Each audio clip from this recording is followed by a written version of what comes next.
TV 15 news కి స్వాగతం. Bulletin లో ముందుగా హెడ్లైన్స్.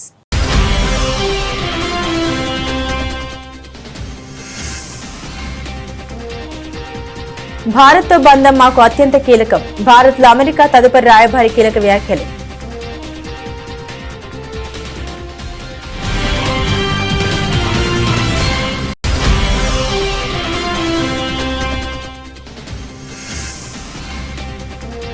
ఉపరాష్ట్రపతిగా సిపి రాధాకృష్ణన్ ప్రమాణ స్వీకారం. ప్రమాణం చేయించిన రాష్ట్రపతి ద్రౌపది ముర్ము.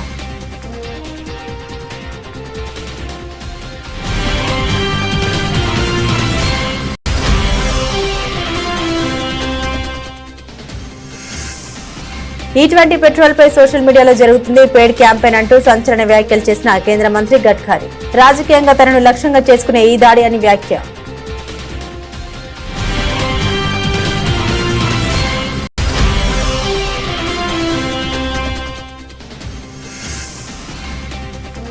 రాహుల్ గాంధీ గీత దాటుతున్నారు. కార్గిల్కు లేఖ రాసిన సిఆర్పీఎఫ్. స్పందించిన కేంద్ర మంత్రి చిరాగ్ పాస్వాన్.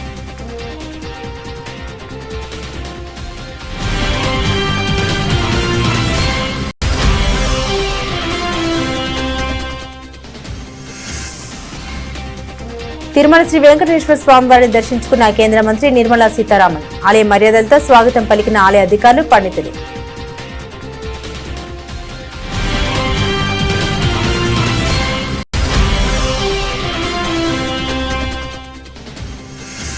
దక్షిణ మధ్య రైల్వే అధికారులతో పాటు వివిధ విభాగాల ఉన్నతాధికారులతో సీఎం సమీక్ష.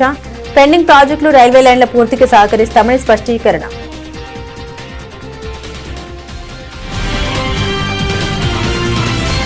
ప్రపంచంలో అమెరికాకు అత్యంత ముఖ్యమైన సంబంధాల్లో భారత్ ఒకటని, భారత్ ఒక కీలక వ్యూహాత్మక భాగస్వామిని డొనాల్డ్ ట్రంప్ ప్రభుత్వం స్పష్టం చేసింది. భారత్ లో అమెరికా తదుపరి రాయబారిగా అధ్యక్షుడు ట్రంప్ నామినేట్ చేసిన సెర్గియో గోర్ తన నియామకానికి సంబంధించిన సెనెట్ విచారణలో ఈ కీలక వ్యాఖ్యలు చేశారు.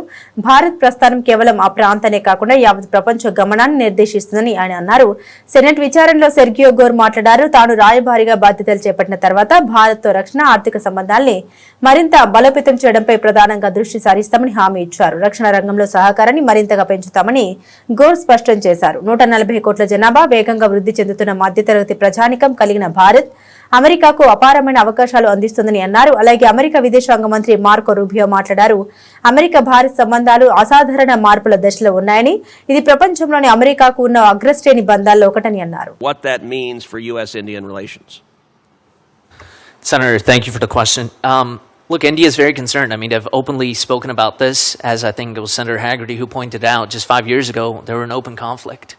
And so while we might have our moment of hiccups right now, we are on the track of resolving that. Our relationship with the Indian government, with the people of India, extends many more decades, and it's a much warmer relationship than they have with the Chinese. Frankly, they are concerned by Chinese expansionism. And Chinese expansionism is not just on the border of India, it's all over the area. And so we share a lot in common, and we share a lot of the same concerns that other nations in the region do.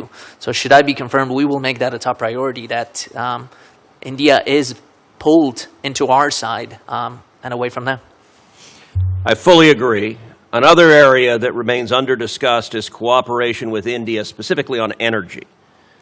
India has the world's largest population, a booming economy, and it's on track to become the world's largest economy in future years.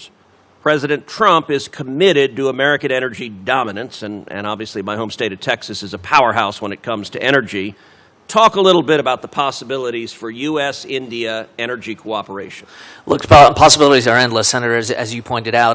We fully intend in these trade talks that are ongoing right now to open the markets to crude oil, petroleum products, liquefied natural gas. You're talking about a population of 1.4 billion individuals there. Their middle class, by our definition, is larger than the entire United States of America. And so we have countless possibilities to expand into those markets, and we fully intend to do that.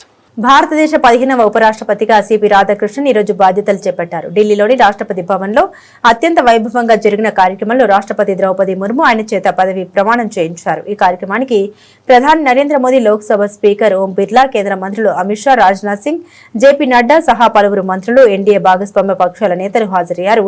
మాజీ రాష్ట్రపతి రామ్నాథ్ కోవింద్, మాజీ ఉపరాష్ట్రపతులు జగదీప్ ధన్కర్, వెంకయ్య నాయుడు కూడా ఈ వేడుకల్లో పాల్గొన్నారు. అలాగే AP CM Chandrababu, deputy CM Pawan Kalyan పాల్గొన్నారు.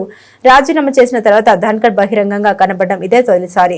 ఇటీవల జరిగిన ఉపరాష్ట్రపతి ఎన్నికల్లో ఎన్డీఏ అభ్యర్థిగా బరిలోకి దిగిన రాధాకృష్ణన్ విపక్షాల ఉమ్మడి అభ్యర్థి జస్టిస్ బి సుదర్శన్ రెడ్డిపై 152 ఓట్ల తేడాతో విజయం సాధించిన విషయం తెలిసిందే. ఈ ఎన్నికల్లో రాధాకృష్ణన్ కు 452 ఓట్లు రాగా సుదర్శన్ రెడ్డికి 300 ఓట్లు పోలయ్యాయి. ఈ నేపథ్యంలోనే ఆయన గురువారం మహారాష్ట్ర గవర్నర్ పదవికి రాజీనామా చేశారు.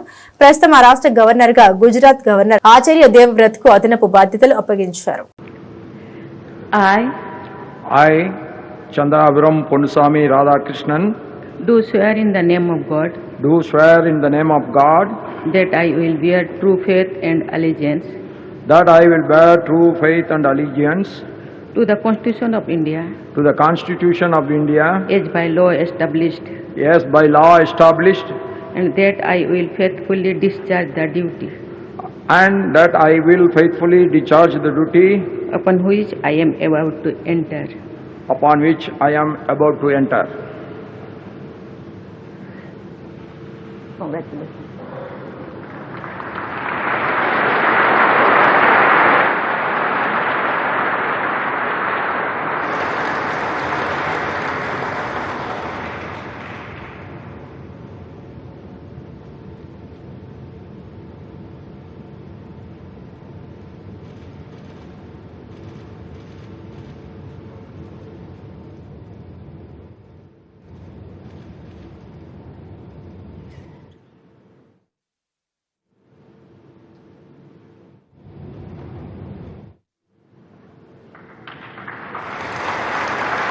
పెట్రోల్లో 20% ఇథనాల్ కలపడంపై సోషల్ మీడియాలో జరుగుతున్న ప్రచారంపై కేంద్ర రోడ్డు రవాణా రహదారుల శాఖ మంత్రి నితిన్ గడ్కరీ తీవ్రంగా స్పందించారు. అదంతా తనను రాజకీయంగా లక్ష్యంగా చేసుకుని డబ్బులిచ్చి నడిపిస్తున్న ప్రచారమని ఆయన సంచలన ఆరోపణ చేశారు. సొసైటీ ఆఫ్ ఆటోమొబైల్ మ్యానుఫ్యాక్చరర్స్ వార్షిక సదస్సులో పాల్గొన్న ఆయన ఇథనాల్ మిశ్రమంపై వస్తున్న ఆందోళనపై అడిగిన ప్రశ్నలకు ఈ విధంగా బదిలిచ్చారు. మీ ఆటోమొబైల్ పరిశ్రమ ఎలా పనిచేస్తుందో రాజకీయాలు కూడా అలాగే ఉంటాయి. సోషల్ మీడియాలో జరుగుతున్న ప్రచారానికి డబ్బులు ముట్టాయి. అది రాజకీయంగా నన్ను దెబ్బతీయడానికి, అందులో ఎలాంటి నిజం లేదు. ప్రతి విషయం స్పష్టంగా ఉంది అని గడ్కరీ అన్నారు. ఇథనాల్ మిశ్రమం అనేది విదేశీ ఇంధన దిగుమతులకు ప్రత్యామ్నాయమని, ఖర్చు తక్కువని, కాలుష్య రహితమని, పూర్తిగా స్వదేశీ అని ఆయన పునరుద్ఘాటించారు. భారత్ ఏటా శిలజ ఇంధనాల దిగుమతి కోసం భారీ మొత్తంలో ఖర్చు చేస్తుందని గడ్కరీ గుర్తు చేశారు. ఆ దిగుమతుల్ని తగ్గించి ఆ డబ్బును దేశ ఆర్థిక వ్యవస్థలో భాగం చేయడం మంచిది కాదా అని ఆయన ప్రశ్నించారు. On E20 and flex fuel, sir. Sir, Indian automobile industry, testing agencies, oil marketing companies have wholeheartedly supported Government of India in the rollout of E20 program. There have been some concerns regarding implementation of E20 program. So what are your thoughts on this, and what is your take on progressing to flex fuel technology, sir? E20 programme के बारे में concerning automobile manufacturing company ARAI और सभी CM सब ने मिलकर उनके जो फाइंडिंग्स थे इसके बारे में पूरी तरह क्लैरिटी दी है. सुप्रीम कोर्ट में भी इसके बारे में बहुत साफ निर्णय हुआ है. अब जैसे आपकी इंडस्ट्री है वैसे हमारा पॉलिटिक्स भी है. तो ये सोशल मीडिया का जो कैंपेन था वो पेड कैंपेन था, वो अगेंस्ट इथेनॉल था और पॉलिटिकली टारगेट मुझे करने के लिए था. अब मैं जवाब दूं तो ये मीडिया वाले आपकी कॉन्फ्रेंस को छोड़कर वही बातें कल छापेंगे. तो मैं इतना ही कहूंगा कि वो जो कुछ था उसमें कोई तथ्य नहीं था, सब बातें क्लियर हुई है. Import substitute, cost effective, pollution free और इंडिजिनियस. दूसरी बात ऐसी है कि 22 लाख करोड़ रुपए फॉसिल फ्यूल का इंपोर्ट हो रहा है. प्रधानमंत्री जी का सपना है कि स्वावलंबी भारत बने. तो क्या इकोनॉमिक पॉइंट ऑफ व्यू ये 22 लाख करोड़ अगर इंडियन इकोनॉमी में जाते हैं तो यहां कितना फायदा होगा? क्या ये नहीं करना चाहिए? हमने मक्के से इथेनॉल बनाने का निर्णय किया तो 45,000 करोड़ रुपए फायदा किसानों का हुआ. जो 1200 रुपए क्विंटल मक्के का भाव था, आज 2800 रुपए क्विंटल हुआ। और इस साल हमारा उत्तर प्रदेश, बिहार और देश में मक्का 3 गुना लगा है। हमारे यहाँ सरप्लस चावल है, सरप्लस व्हीट है। हमारी मक्के की एमएसपी थी 1800 रुपए क्विंटल और मार्केट प्राइस थी 1200 क्विंटल। और इथेनॉल शुरू होने के बाद आज पोल्ट्री वालों को भी बहुत बड़े प्रमाण पर सस्ते में जो पोल्ट्री फॉडर है वो भी मिल गया और 45,000 करोड़ रुपए किसानों का फायदा हुआ। एग्रीकल्चर ग्रोथ रेट हमारी बहुत कम है, तो ये diversification of agriculture towards energy and power sector में ये किसानों के फायदे के लिए, इसमें कोई गलती नहीं है, कोई गलत काम नहीं हो रहा है। और तीसरी बात जो है कि पोल्यूशन, हमारे देश में पूरे वर्ल्ड में पोल्यूशन के बारे में काफी बड़ा अवेयरनेस खड़ा हुआ है। ब्राजील में G20 देशों की मीटिंग के लिए मैं गया था, वहां रिजोल्यूशन हुआ है और पूरा वर्ल्ड अब इसको स्वीकार कर रहा है कि हमें पोल्यूशन को कम करना है। కాంగ్రెస్ పార్టీ అగ్రనేత రాహుల్ గాంధీ తన విదేశీ పర్యటన సందర్భంగా భద్రతా నిబంధనలు తరచూ ఉల్లంఘిస్తున్నారని, ఇది ఆయన భద్రతకు తీవ్ర ముప్పుగా పరిగణించే అవకాశం ఉందని సెంట్రల్ రిజర్వ్ పోలీస్ ఫోర్స్ తీవ్ర ఆందోళన వ్యక్తం చేసింది. ఈ మేరకు కాంగ్రెస్ పార్టీ జాతీయ అధ్యక్షుడు మల్లికార్జున ఖార్గేకు గురువారం ఒక లేఖ రాసింది. రాహుల్ గాంధీ భద్రతా విషయంలో అనుసరించాల్సిన పద్ధతులపై ఇందులో స్పష్టమైన సూచన చేసింది. రాహుల్ గాంధీకి Z+ కేటగిరీ భద్రతను సిఆర్పీఎఫ్ కల్పిస్తుంది. అత్యంత కట్టుదిట్టమైన ఈ భద్రతా వలయంలో ఉన్నప్పటికీ ఆయన తన విదేశీ ప్రయాణాల వివరాల్ని భద్రతా సంస్థలకు ముందుగా తెలియజేయడంలో నిర్లక్ష్యంగా వ్యవహరిస్తున్నారని అధికార వర్గాలు ఆరోపించాయి. పర్యటనకు వెళ్లే ముందు ఆయన భద్రతా సిబ్బందికి ఎలాంటి ముందస్తు సమాచారం ఇవ్వలేదని తెలుస్తుంది. సిఆర్పీఎఫ్ తో పాటు central armed police force CAPF కూడా ఈ విషయంపై రాహుల్ గాంధీకి నేరుగా ఒక లేఖ రాసి దీన్ని తీవ్రమైన అంశంగా పరిగణించాలని సూచించింది. ఎల్లో బుక్ ప్రోటోకాల్ ప్రకారం ఉన్నత స్థాయి భద్రత పొందే వ్యక్తులు తమ ప్రయాణ వివరాల్ని, ముఖ్యంగా విదేశీ పర్యటన షెడ్యూల్ను అడ్వాన్స్ సెక్యూరిటీ లైజెన్స్ ASL బృందానికి తప్పనిసరిగా అందించాలి. దీనివల్ల ఆయా దేశంలో అవసరమైన భద్రత ఏర్పాటు చేయడానికి వీలుంటుంది. అయితే రాహుల్ గాంధీ ఈ నిబంధన పదే ఉల్లంఘిస్తున్నారని, ఇది ఆయన భద్రతా వ్యవస్థను బలహీనపరుస్తుందని సిఆర్పీఎఫ్ తన లేఖలో పేర్కొంది. భవిష్యత్తులో ఇలాంటి పునరావృతం కాకుండా చూడాలని, భద్రతా మార్గదర్శకాలను ఖచ్చితంగా పాటించేలా చర్యలు తీసుకోవాలని కాంగ్రెస్ నాయకత్వాన్ని కోరింది. మరోవైపు లోక్సభ LOP రాహుల్ గాంధీ విదేశీ పర్యటన సందర్భంగా భద్రతా ప్రోటోకాల్ ఉల్లంఘించారని కాంగ్రెస్ అధ్యక్షుడు మల్లికార్జున్ ఖార్గేకు సిఆర్పీఎఫ్ రాసిన లేఖపై కేంద్ర మంత్రి చిరాగ్ పాస్వాన్ మాట్లాడారు. ఇది నా అధికార పరిధికి మించింది, కానీ ఆయన ప్రతిపక్ష నాయకుడు కాబట్టి ఆయన భద్రత మనందరికీ ముఖ్యమని అన్నారు. भाई ये मेरे अधिकार क्षेत्र से बाहर है। मेरी जानकारी में ये इतना ज़रूर है कि CRPF के द्वारा ये शिकायत कांग्रेस के राष्ट्रीय अध्यक्ष और संभवतः राहुल जी को ये शिकायत की गई है। उनके विदेशी दौरों के बारे में कोई अधिकृत जानकारी तो हम लोग के पास भी नहीं होती है और होनी चाहिए, नहीं होनी चाहिए, ये उनका अपना व्यक्तिगत मामला है, किस सोच के साथ वो जा रहे हैं। बट हाँ, उनकी सुरक्षा हम सब के लिए महत्वपूर्ण है।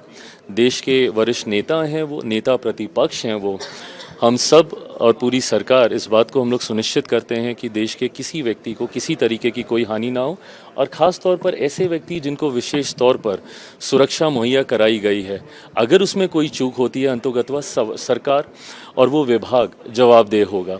ऐसे में अगर कहीं पे उसमें कोई चूक पाई गई है तो मुझे लगता है इसीलिए ये शिकायत की गई होगी. కేంద్ర ఆర్థిక మంత్రి నిర్మలా సీతారామన్ శుక్రవారం ఉదయం తిరుమల శ్రీ వెంకటేశ్వర స్వామి ఆలయాన్ని సందర్శించారు. ఆమె శ్రీవారి అభిషేక సేవలో పాల్గొని స్వామివారి దర్శనం చేసుకుని హుండీలో విరాళాలు సమర్పించి తన కుటుంబంతో కలిసి పూజలు నిర్వహించారు. ముందుగా ఆలయానికి చేరుకున్న కేంద్ర మంత్రి నిర్మలా సీతారామన్ కు ఆలయ అధికారులు, పండితులు ఆలయ మర్యాదలతో స్వాగతం పలికారు. అనంతరం వేద ఆశీర్వచనం చేసిన పండితులు స్వామివారి ప్రసాదాన్ని అందించారు.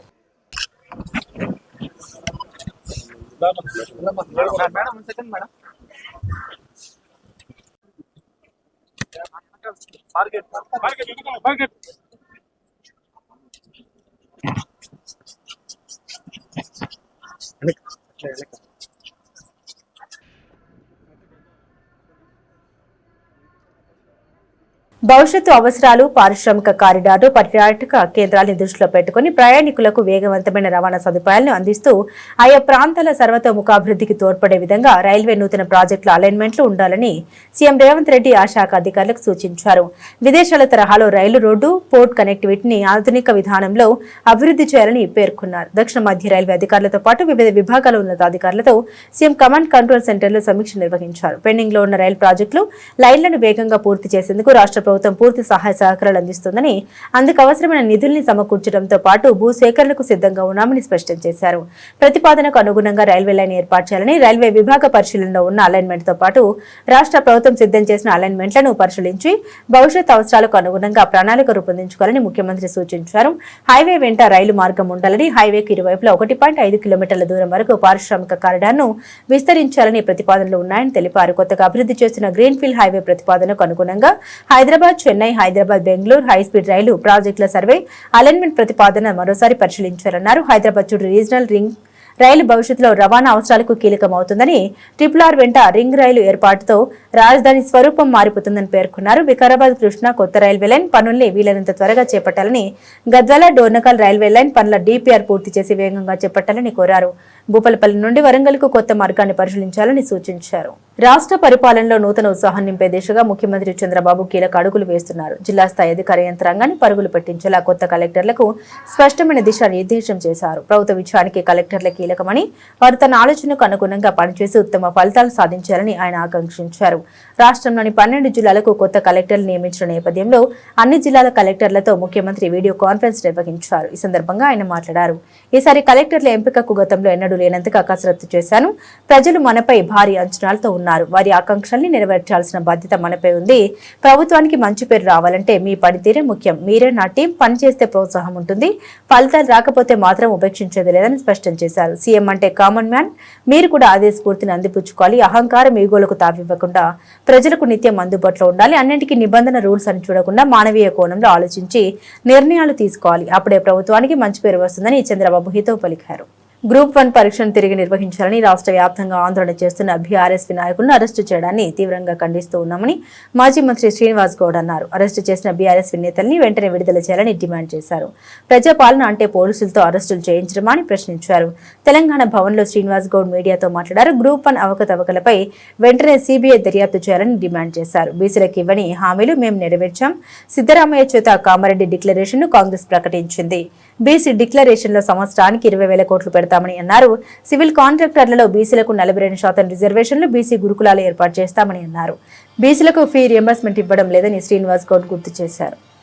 విద్యా ఉద్యోగాల్లో 42% అన్నారు.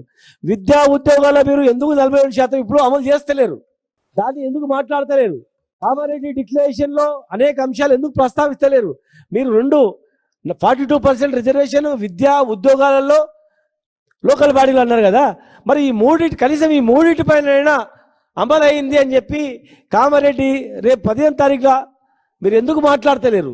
అంటే కేవలం అమలయ్యేటివి మీ చేతిలో ఉండేటువంటివి అమలు చేయకుండా, దాని గురించి మాట్లాడకుండా మూత పడేసి అమలు కాని అంశాన్ని మీరు రాంగ్ రూట్లో పోయి ఒక జియో ద్వారా అమలు అవుతుందని చెప్తున్నారు. జియో ద్వారా అమలు కాదన్నా మీరు జియోని ఇష్యూ చేసి దాని పెద్ద భూతద్దంలో పెట్టుకొని మేము విజయం సాధించినామని చెప్పడం అనేది చాలా మోసం. బీసీలను చేస్తున్నటువంటి ఈ ప్రభుత్వం చేస్తున్నటువంటి పెద్ద దగా మోసం ఇది. మీకు చిత్తశుద్ధి ఉంటే మిగతా అన్ని కూడా బడ్జెట్తో పాటు మీరు మిగతా ఇచ్చినటువంటివి, ఒక మీ చేతిలో ఉన్నటువంటివి, మీ పరిధిలో ఉన్నటువంటివి, అసెంబ్లీలో పరిధిలోనే ఉన్నటువంటివి మీరు ఒక జియోతోనే తయారయ్యేటువంటివి, ఆ జియోలు ఇష్యూ చేసి మీరు కామారెడ్డి సభ పెట్టి ఆ సభలో విద్యా ఉద్యోగాలపై కూడా మీరు చర్చించండి. మాదే బాధ్యత. ఇవి అయిన తర్వాతనే ఎలక్షన్లో పోతాం. 42% రిజర్వేషన్తోనే ఎలక్షన్లో పోతామని చెప్పండి. కానీ ఇన్నేళ్ళు మమ్మల్ని మోసం చేసారు. ఇన్ని సంవత్సరాలు మేము మోసపోయినాం. స్వాతంత్రం వచ్చిన నాటి నుంచి ఇప్పటి వరకు కూడా ఈ దేశంలో ఒక బీసీ మంత్రిత్వ శాఖ లేదు, ఒక బడ్జెట్ లేదు, అడిగే నాథుడు లేడు కేంద్రంలో కానీ రాష్ట్రంలో కానీ. మరి ఈ ఓట్లతో అధికారంలోకి వచ్చినటువంటి మీరు మమ్మల్ని విస్మరిస్తే ఇక ఊర్చుకునే ప్రసక్తి లేదు. ఖచ్చితంగా విద్యా ఉద్యోగాలలో, మంత్రి పదవులలో, కార్పొరేషన్ చైర్మన్లలో, అన్నిట్లలో కనీసం మీరన్న 42% అయినా రిజర్వేషన్ను ఖచ్చితంగా అమలు చేయాలి. కామారెడ్డి డిక్లరేషన్ కూడా సిద్ధరామయ్య గారు కూడా పిలిపియాలి. ఒకవైపు మీరు ఆ రోజు ఇచ్చిన హామీలు ఆ వీడియోలో చూపిస్తూ దాని అమలైనటువంటి ఏంటో కూడా మీరు చూపించాలి జనానికి అని చెప్పి మీకు మీ ద్వారా తెలియజేస్తున్నా. లేదనుకుంటే మేమే అది తయారు చేస్తాం. మీరు మాట్లాడేటువంటివి స్క్రీన్ ప్లే పెద్ద తయారు చేసి మేమే జిల్లాల వారీగా ప్రదర్శన చేస్తామని చెప్పి మీకు సమయం 3 రోజులు ఉంది కనుక ఈ 3 రోజులలో 4-5 రోజులలో మొత్తం జీవోలు ఇష్యూ చేయాలని చెప్పని మేము డిమాండ్ చేస్తా ఉన్నాం. బీసీ కులాలన్నీ వైఎస్ఆర్ కాంగ్రెస్ పార్టీ అధినేత వైఎస్ జగన్మోహన్ రెడ్డి వెంటే ఉన్నాయని నిరూపిద్దామని వైఎస్ఆర్సీపీ స్టేట్ కోఆర్డినేటర్ సజ్జల రామకృష్ణారెడ్డి పిలుపునిచ్చారు. బీసీలకు గుర్తింపు ప్రాధాన్యత కల్పించింది వైఎస్ జగన్మోహన్ రెడ్డి ప్రభుత్వమే అని గుర్తు చేశారు. గురువారం తాడేపల్లిలోని వైఎస్ఆర్సీపీ కేంద్ర కార్యాలయంలో రాష్ట్ర బీసీ అనుబంధ విభాగాల సాధికార అధ్యక్షుల సమావేశం నిర్వహించారు. ఈ సమావేశానికి ముఖ్య అతిథిగా party state coordinator Sajjala Ramakrishna Reddy, party BCCL రాష్ట్ర అధ్యక్షుడు MLC Rachagulla Ramesh Yadav, BCCL state working president Naudu Venkataramana, party ప్రధాన కార్యదర్శులు లేలా అప్పిరెడ్డి, ఆలూరి సాంబశివరెడ్డి, రాష్ట్ర కార్యదర్శి అంకంరెడ్డి నాగ నారాయణమూర్తి, 48 బీసీ కులాల సాధికార అధ్యక్షులు పలువురు నాయకులు హాజరయ్యారు. వివిధ స్థాయిల్లో కమిటీ నిర్మాణ స్వరూపం, ఇతర ముఖ్యమైన అంశాలపై ఈ సమావేశంలో చర్చించారు. బీసీ కులాలకు ఒక ఉనికిని తీసుకొచ్చింది వైఎస్ జగన్ ప్రభుత్వమేనని, బీసీ కులాలకు గుర్తింపును, సమాజంలో చైతన్యాన్ని తీసుకొచ్చి వైభవం తీసుకొచ్చి పెద్దపీట వేసింది వైఎస్ఆర్ కాంగ్రెస్ పార్టీ ప్రభుత్వమని పేర్కొన్నారు. ఒక ఉనికి కులాలకు ఉనికి కూడా తీసుకొచ్చారు. అలాగే ఆ కులంలో ఉన్న వాళ్ళ ప్రయోజనాలు, ఆ కులస్తులకు సంబంధించిన వాళ్ళ ఇబ్బందులు తొలగించే ప్రయత్నం కూడా మీ వైపు నుంచి చేశారు. సో మీరు ఎప్పుడైనా చెప్పుకోవడానికి ఒక ఘనమైన ఇది వచ్చిందంటే తొలిసారి ఒక కార్పొరేషన్కు సంబంధించినంత వరకు మాకు జగనన్న అవకాశం ఇచ్చాడు, మా హయాంలోనే ఇవి వచ్చాయని కూడా చెప్పుకునే ఘనత మీకు దక్కించింది. వైఎస్ఆర్సీపీ వల్ల అది సాధ్యమైంది. జగన్మోహన్ రెడ్డి గారు ఆ ఘనత మీకు ఇచ్చారు. ప్రతిపక్షం లేకొచ్చాం. ఒక రకంగా ఇది మనకు మంచి అవకాశం. ఇప్పుడు ఏం చేయగలమనేది చూపే దిశగా అడుగులు వేసాము, చేసే ప్రయత్నం చేశాము, కొంతవరకు చేస్తూ వచ్చాము. ఇప్పుడు ఇంకా ఏం చేయొచ్చు, నెక్స్ట్ మళ్ళీ ప్రభుత్వం లేకొచ్చేసరికి ఈ కులాలు ఏవైతే మనం అనుకున్నామో, మిమ్మల్ని దేవేటికైతే బాధ్యులు పెట్టారో ఆ కులాలకు సంబంధించిన వాళ్ళందరినీ చైతన్యపరిచి వైఎస్ఆర్సీపీతో ఉంటేనే జగన్మోహన్ రెడ్డి గారు వెంట నడిస్తే మన బిడ్డలకు బ్రహ్మాండమైన భవిష్యత్తు ఉంటుంది, మన కులానికి ఉజ్వలమైన భవిష్యత్తు ఉంటుంది. మనకు కావాలనుకున్న రకంగా ఏ వైపు మనం వెళ్ళాలనుకుంటే ఆ వైపు తగిన ప్రోత్సాహం ఇచ్చే పార్టీ, ముందుకు నడిపించే పార్టీ, ప్రభుత్వంలోకి వస్తే ఇంకా మరింత మెరుగైన జీవితాన్ని ఇవ్వగలిగిన పార్టీ వైఎస్ఆర్సీపీ జగన్మోహన్ రెడ్డి గారని ఈ చైతన్యం వాళ్ళల్లో కదిలించే రకంగా. ఎందుకంటే మనం చెప్పుకోవడానికి ఇంత ఇది ఉంది, ఆలోచన ఉంది, అమలు చేసే ప్రయత్నం చేశాం. రేపు ఏం చేస్తామో కూడా చెప్పగలిగిన ఇది ఉంది, మనకుంది కాబట్టి, ప్రణాళిక కూడా ఉంది కాబట్టి ఈ ప్రయత్నాలు మీకు చేయడానికి కావాల్సినంత టైం ఉంది. ఇప్పుడు వెసులుబాటు ఉంది. 1924 ఎట్లుండేది సరే కరెక్ట్ 24 జూన్ ఇప్పుడు ఆయన 13 గారి నుంచి ఎట్లొస్తుంది డే బయట ఇమ్మీడియట్ తెలుస్తుంది. సంవత్సరం తిరిగేసరికి పూర్తి 5 ఏళ్ల ఎక్స్పీరియన్స్, 10 ఏళ్ల ఎక్స్పీరియన్స్ ఈ సంవత్సరంలోనే ప్రజలకు ఇచ్చాడు కాన్సన్ట్రేటెడ్ ఎఫెక్ట్లో చంద్రబాబు నాయుడు. కాబట్టి ఆ తేడా క్లియర్ లైన్, పెద్ద లైన్ డ్రా చేసి తెలిసినట్టు తెలుస్తుంది. సిద్ధపడుతున్నారు అటువైపు. ఎందుకంటే అవతల పార్టీ మొత్తం ప్రచారం, ఫేక్ ప్రచారం, ఫేక్ అబద్ధాలను నిజాలుగా చూపించడం మీదనే ఎక్కువ దృష్టి పెడుతున్నారు. సో వాళ్ళకి నిజంతో పనుల, మనకు నిజాలు ఉన్నాయి, నిజాలనే సరిగ్గా ప్రచారం చేసుకోలేకపోతున్నాం. ఆ చేసుకునే ప్రయత్నం చేయాలంటే మనం సోషల్ మీడియాలో విస్తృతంగా పోవాలి. మనం ఒకే వాయిస్తో, డిఫరెంట్ వాయిసెస్తో జగన్మోహన్ రెడ్డి గారు ఇంతకుముందు చేసింది, ఇప్పుడు మనకేం ప్లాన్లు ఉన్నాయి, ఎంత కట్టుబడి ఉన్నాము మన సంక్షేమానికి కానీ అభివృద్ధికి కానీ, స్టేట్కు లేదా మన పర్టికులర్ కులానికి, పేదరికం నుంచి నిర్మూలించడానికి, పేదరికం నుంచి బయటకు తీసుకురావడానికి ఎట్లా కట్టుబడి ఉన్నాం చెప్పడానికి కావాల్సినంత ఉంది. కాబట్టి ఈ నిజాలను మనం ప్రచారంలోకి తీసుకురావడానికి సోషల్ మీడియా ఒక పెద్ద వ్యాపారం కాబట్టి దాంట్లో కూడా ఎక్కువ చొచ్చుకుపోయి మనం కొత్త ప్లాట్ఫామ్స్ బిల్డ్ చేసి కూడా ఆ రకంగా కూడా పార్టీని స్ట్రెంగ్తన్ చేయడానికి మీ వంతు కృషి మీరు చేయాలని కోరుతూ సెలవు తీసుకుంటున్నాను. All the best. రాష్ట్రంలో మెడికల్ కళాశాల ప్రైవేటీకరణ తీవ్రంగా వ్యతిరేకిస్తున్నామని కాంగ్రెస్ రాష్ట్ర అధ్యక్షులు వైఎస్ షర్మిల అన్నారు. రైతుల ఆత్మహత్యల విషయంలో ఆంధ్రప్రదేశ్ దేశంలో మొదటి స్థానంలో ఉందని ఆవేదన చెందారు. పంటలకు మద్దతు ధర లేకపోవడం, రైతుల భద్రత కురవడంపై ఆందోళన వ్యక్తం చేశారు. రైతుల పక్షాన కాంగ్రెస్ పోరాటం చేస్తోందన్నారు. సూపర్ 6 పథకాలు సూపర్ హిట్ అయితే ప్రజలకు పథకాలు ఎందుకు అందడం లేదని ప్రభుత్వాన్ని షర్మిల ప్రశ్నించారు. ఎన్నికల్లో ఇచ్చిన హామీ నిరుద్యోగ భృతి ఒక్కరికైనా ఇచ్చారా? అని నిలదీశారు. ముమ్మటికి సూపర్ ఫ్లాప్ అని షర్మిల విమర్శించారు. సూపర్ 6 సూపర్ హిట్ అయితే మరి జనాలకు ఆ పథకాలన్నీ పూర్తిగా ఎందుకు అమలు కావటం లేదు? సూపర్ 6లో మెజారిటీ పథకాలు పూర్తి స్థాయిలో అమలు కాకపోతే మరి అది సూపర్ ఫ్లాప్ కాక సూపర్ హిట్ ఎలా అవుతాయి? చంద్రబాబు గారు, తెలుగుదేశం పార్టీ లేక కూటమి సమాధానం చెప్పాలి. నిరుద్యోగులకి 3,000 రూపాయలు నిరుద్యోగ భృతి ఇస్తామన్నారు, లేదా 20 లక్షల ఉద్యోగాలు కల్పిస్తామన్నారు. కానీ ఇంతవరకు ఉద్యోగాలు కల్పించింది లేదు. పరిశ్రమలు వస్తున్నాయని చెప్తున్నారు, కానీ ఒక్కరికి కూడా ఇప్పటి వరకు ఉద్యోగాలు వచ్చింది లేదు. అంటే 20 లక్షల ఉద్యోగాలు రాలేదు. 3,000 రూపాయల నిరుద్యోగ భృతి ఇప్పటికే ఒక సంవత్సరానికి ఇవ్వాల్సి ఉండింది. ఇప్పటికీ మన రాష్ట్రంలో 50 లక్షల మంది నిరుద్యోగులు ఉన్నారు. కనీసం సగం మందికైనా నిరుద్యోగ భృతి ఇచ్చారా? కనీసం ఒక్కరికైనా నిరుద్యోగ భృతి ఇచ్చారా? మరి ఒక్కరికి కూడా నిరుద్యోగ భృతి ఇవ్వకుండా మరి సూపర్ 6 సూపర్ హిట్ అని ఎలా అంటున్నారు? ముమ్మాటికి సూపర్ 6 సూపర్ ఫ్లాపే. అన్ని పథకాలు అంతే. మహిళలకు నెలకు 1,500 రూపాయలు ఇస్తామని చెప్పిన వాళ్ళు ఒక్క మహిళకైనా 1,500 రూపాయలు నెలకు ఇచ్చారా? అంటే సంవత్సరానికి 18,000 రూపాయలు ఇవ్వాల్సి ఉంది. ఒక్క మహిళకు కూడా ఒక్క నెల కూడా మీరు ఇవ్వకుండా సూపర్ హిట్ ఎలా అవుతుంది? ముమ్మాటికి సూపర్ 6 సూపర్ ఫ్లాపే. మహాశక్తి అన్నారు, శక్తివంతులను చేస్తామన్నారు. ఒక్క మహిళను కూడా మీరు శక్తివంతులను చేసింది లేదు. అన్నదాత సుఖీభవ అన్నారు, కేవలం 40 లక్షల మంది రైతులకు మాత్రమే మీరు ఇస్తున్నారు. అది కూడా కేంద్ర ప్రభుత్వం ఇచ్చే దాంతో ముడిపెట్టి మరీ ఇస్తున్నారు. ఇక పిల్లలకు ఇస్తామని చెప్పారు, ఇస్తామని చెప్పింది 15,000 అయితే 13,000 ఇస్తున్నారు. దాంట్లో కూడా 20 లక్షల మందికి కోతలు పెట్టారు. మీరే కదా చెప్పింది ఎంతమంది బిడ్డలకు ఉంటే అంతమందికి ఇస్తామన్నారు. మరి 20 లక్షల మంది బిడ్డలకు ఎందుకు అందటం లేదు? ఇలా అరాకొరగా అమలు చేస్తే ఇది సూపర్ హిట్ ఎలా అవుతుంది? ముమ్మాటికి సూపర్ 6 సూపర్ ఫ్లాపే. ప్రపంచ బాక్సింగ్ ఛాంపియన్షిప్ లో భారత్ కు మరో 2 పతకాలు ఖాయమయ్యాయి.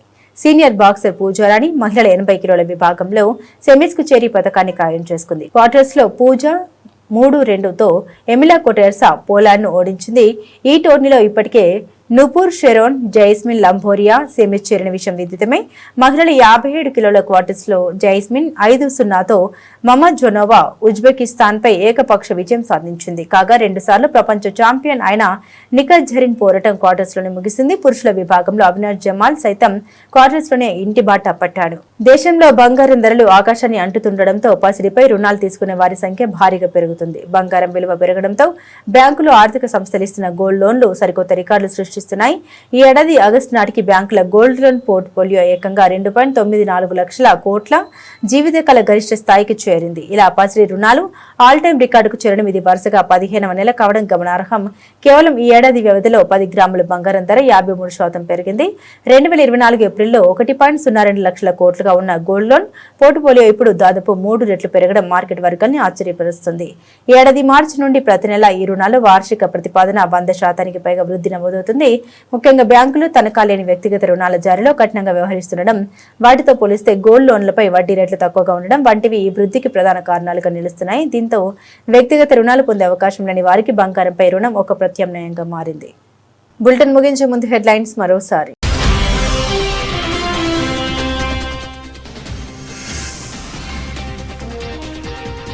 భారత్తో బంధం మాకు అత్యంత కీలకం. భారత్లో అమెరికా తదుపరి రాయబారి కీలక వ్యాఖ్యలు.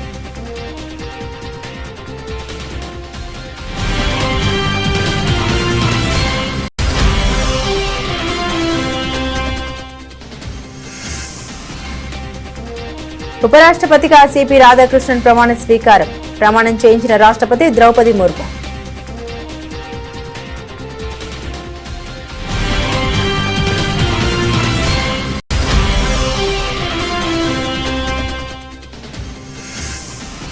E20 పెట్రోల్ పై సోషల్ మీడియాలో జరుగుతుంది పెయిడ్ క్యాంపెయిన్ అంటూ సంచలన వ్యాఖ్యలు చేసిన కేంద్ర మంత్రి గడ్కరీ. రాజకీయంగా తనను లక్ష్యంగా చేసుకునే ఈ దాడి అని వ్యాఖ్య.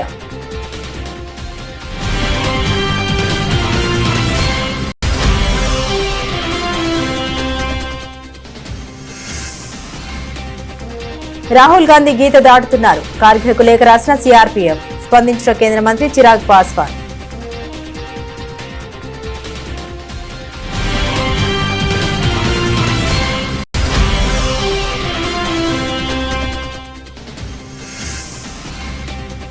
తిరుమల శ్రీ వెంకటేశ్వర స్వామి వారిని దర్శించుకున్న కేంద్ర మంత్రి నిర్మలా సీతారామన్. ఆలయ మర్యాదలతో స్వాగతం పలికిన ఆలయ అధికారులు, పండితులు.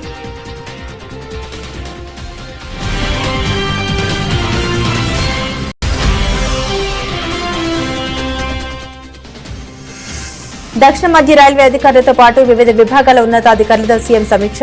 పెండింగ్ ప్రాజెక్టులు, రైల్వే లైన్ల పూర్తికి సహకరిస్తామని స్పష్టీకరణ.